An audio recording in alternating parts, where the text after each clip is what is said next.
Hello and welcome to the channel. My name is Annalisa, and this is going to be a video about my first quarter reading statistics and also showing you my new bookshelves. So since I have these new bookshelves, I've been able to organize my books, and they used to be in piles on the floor, but now they're all on shelves, so they're much easier to count. So I went through and counted all of my unread physical books, and I found that I have 207, which honestly, not as bad as I thought it was. I also have quite a few more ebooks that are unread, but I would say it's more down towards 100 because I am a lot more picky about adding to my ebook collection than my physical book collection. Even though a lot of the ebooks that I find are free, I still am pretty picky about what I select. And one of my easiest buys are middle grade books, and there are not a lot of free middle grade ebooks out there. Are there less indies writing middle grade?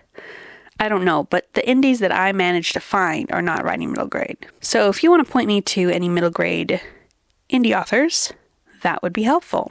But anyway, ebooks are harder to count, so I'm not going to do that. But now that I have this number, it'll be easier to track whether I am bringing in more books than I am reading or unhauling. So, other statistics. So far, I have read 33 books. That is January through March, which is about on track with last year, about half of what I have read in my best reading years.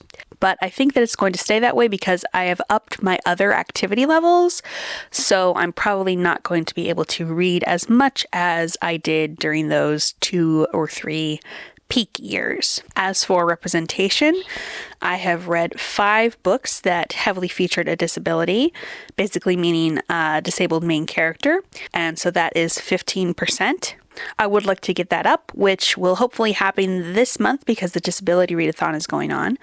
The Disability Readathon specifically focuses on books by disabled authors who are like publicly out about their disability, whereas I focus on representation in my counting of statistics because not all authors who are necessarily disabled or who write about disability are always going to be public about their disabilities, much like how I count queer representation rather than books by queer authors. Whereas for my Black, Indigenous, and other people of color books, I determine that by author rather than by representation. And in that area, 20 of the books I've read so far fall under that category. So that is 60%, which I am happy with. Then for fat representation, I only read 1 book. So, and that's 3%. And I want that up around 20 to 30% at least. So I definitely need to work on that. I do have a lot of owned ebooks that fall under that and that are indie. So that would fall under helping with my other goals as well. So I just need to shift my focus to reading those ones. Then for queer representation, I have read 13 books, which is about 40%, which is pretty good. I'm happy with that. Definitely helped out by the Trans Rights Readathon, but also a lot of the indie authors I've been following are queer and write queer characters. So for indie, I have read 15 books, which is 45%, and I am very happy with that. I hope that I can continue to keep that number up there. And then for owned, I have read 7 books, which is about 2 to 3 per month, and my goal was 4 per month, 2 ebooks and 2 physical books. So I am not meeting that goal, so I need to be a little bit more serious about that one. I did take a break from several of my goals in March because I was so busy with other things, and the Trans Rights Readathon, a lot of those books were like new ones that I had just bought and stuff, or were getting from the library, so I just need to get back on track this month, and I don't think it'll be that hard. I do have several short books that I'm planning on reading, and also a couple of books specifically for the Disability Readathon that I have been meaning to read for a year or more each.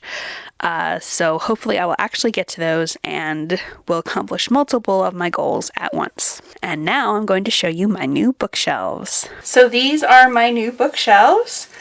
I'm very happy about them. My dad made them for me. I'm not going to give you a full tour title by title, but instead I'm just going to show you kind of how I have them categorized and kind of why I put them on different shelves. So up here we have books that I have not yet shown in a haul video that I have recently acquired. We have a couple of stuffed animals that I need to get off the floor. A pretty necklace, kind of just to fill some space up here because I don't have quite enough books to fill this one. And then these are kind of generic, don't have a good place to put them because they don't fit in with anything else type books. Over here we have graphic novels and social justice books that aren't specifically about race. We get around to some more social justice books specifically about race a little later on. This is a journal. It's a drawing journal, so it doesn't have lines in it, and it's really pretty to look at, so I wanted to display it. Over here we have books that are really pretty. So all of my prettiest books that are not otherwise on other sets of shelves are in this row. You might be able to see that I have also somewhat categorized them according to color, so I put light colors next to each other to make it just a little bit more visually appealing shelf. Over here we have queer books, like the thing that I know most about them, because most of them I haven't read yet, is that they're queer.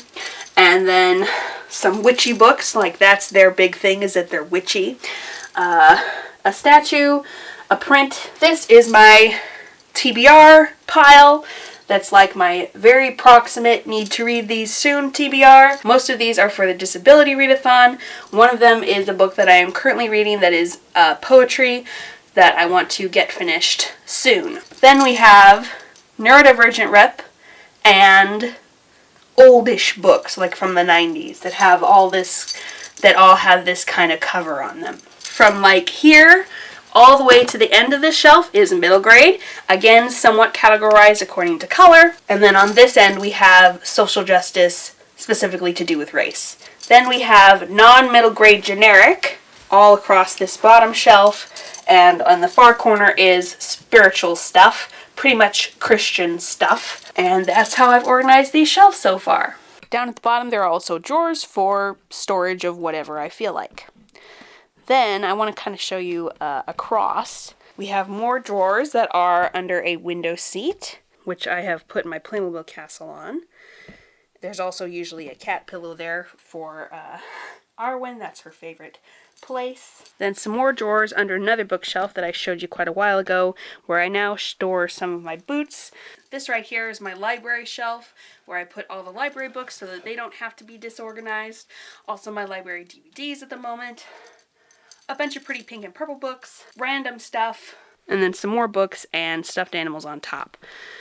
The cool feature that I want to show you, I'm not sure if you can see, there's a little thing here. It does hide on pretty much all the way, but I'm leaving it open right now because the paint is just a tiny bit tacky and it will get stuck. Don't worry, it's not tacky enough to get on any of my books, but I noticed also with my previous shelf, which also has this feature, that the drawer shelf would get stuck if you don't leave it not quite shut for the first month or two.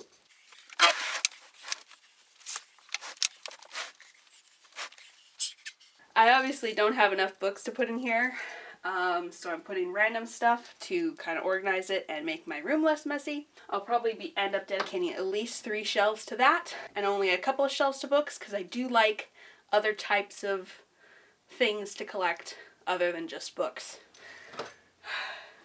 And this one is a much wider shelf than my other one, so we have corbels to keep the shelves from bowing in the middle. And I spray painted them gold because I like that. You'll notice we also have corbels in here. I'm really quite thrilled with it. Not only is it a huge amount of storage, but the whole secret bookshelf thing is like really my vibe. And to get into the other side, I have a poster board underneath my Playmobil castle, so I just pull the whole thing over to get into that one. And those are my shelves. Thank you so much for watching, and I'll see you in the next video. If you'd like to leave an emoji, how about something pink?